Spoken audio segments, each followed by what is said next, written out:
This is Rob Tebber for Boxing Social, delighted to be joined once again by the undisputed cruiserweight champion of the world, Alexander Usyk.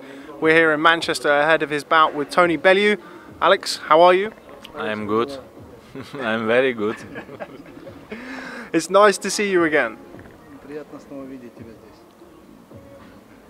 Well, me. Just before we get started, I'd like to talk back to your origin in boxing. Why don't you tell me what it was about boxing that made you want to do the sport? Boxing has made me who I am now, and that's why I consider it to be my major kind of sport. Boxing taught me to live real life, to live the way I'm living now, to forgive, to live the real life. What was it that made you want to box? Was it something that you always wanted to do from when you were a small child, or is it something that came a little bit later? My father is not with us anymore. He was the one to push me. He said, go to boxing, you will succeed in boxing. What has boxing given you in your life so far? Boxing gave me my surrounding, people who I love, people who are my close friends, my circles surrounding me. And boxing gave me the life. I am alive because of the boxing, otherwise I would be somewhere in jail or I wouldn't be alive anymore. Away from boxing, what is it that you like to do? My family, my children, my faith, everything inspires me.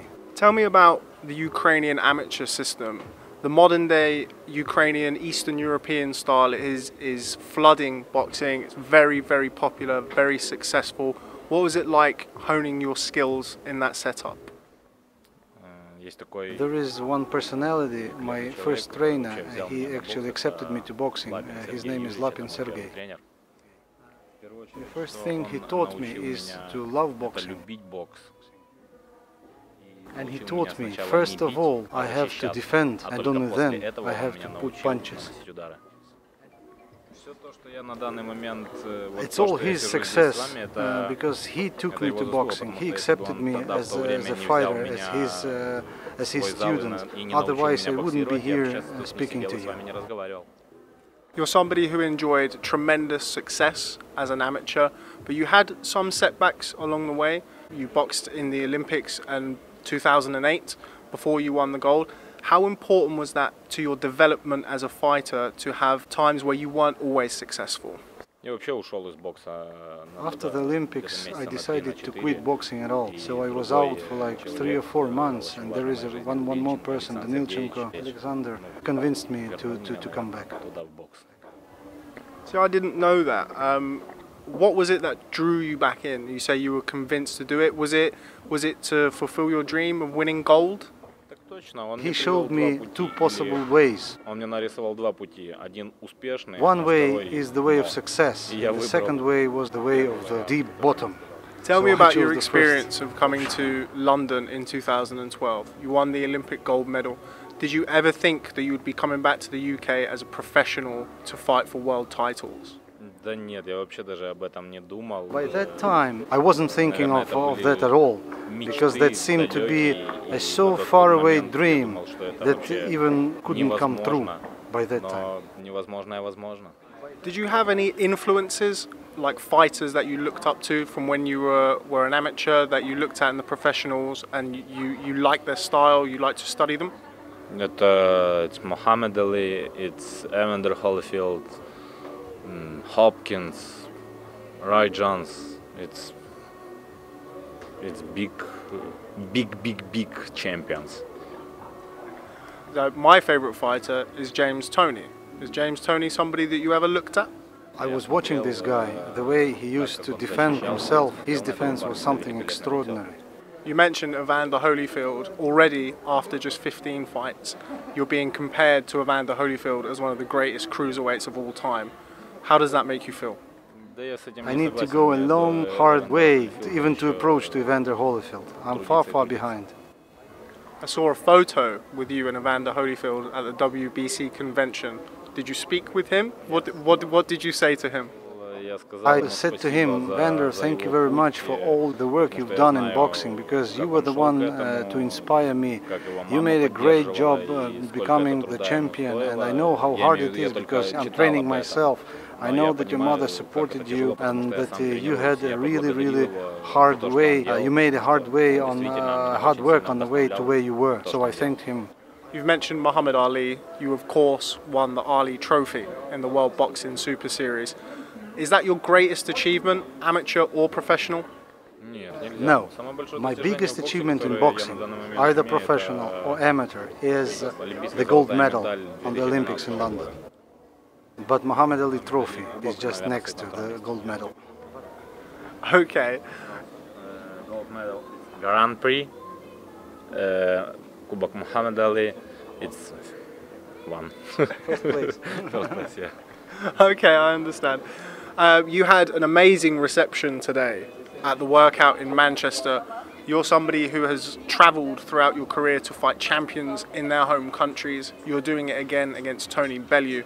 How important is it to test yourself away from home?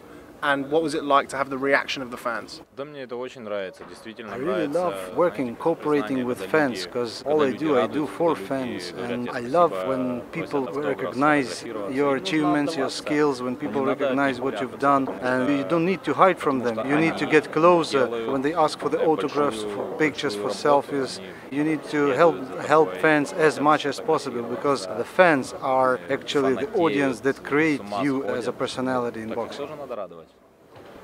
Now, I saw Tony Bellew come over to you when you were doing an interview at the workout today. He said something. What did he say? Обозвал меня. He abused me. He said, the superstar is giving the interview. Does that bother you at all? Tony Bellew is somebody who is known to talk a lot. You were very experienced. Does that sort of thing still affect you or not at all? I've heard so many bad and good things from so many people that I pay no more attention on it. So all I do is I pray for them. Tell me about Anatoly Lomachenko, Papachenko.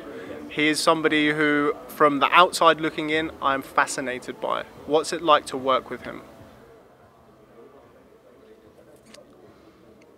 It's very important to listen to him, and sometimes he gives you a task which is almost impossible to complete, and somehow you need to find the resource of a power, of force to make it happen.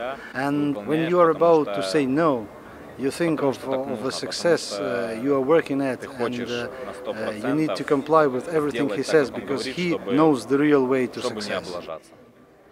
A lot of people are talking about Anthony Joshua.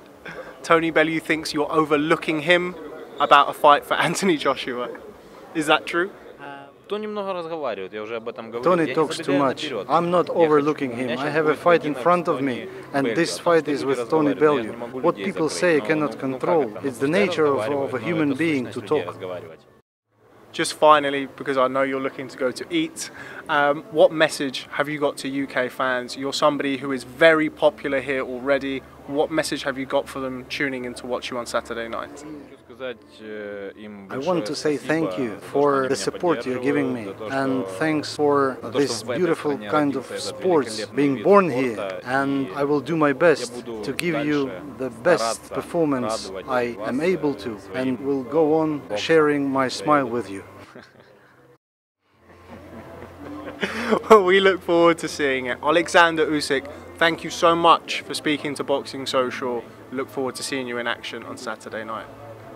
Thank you so much. I am very feeling.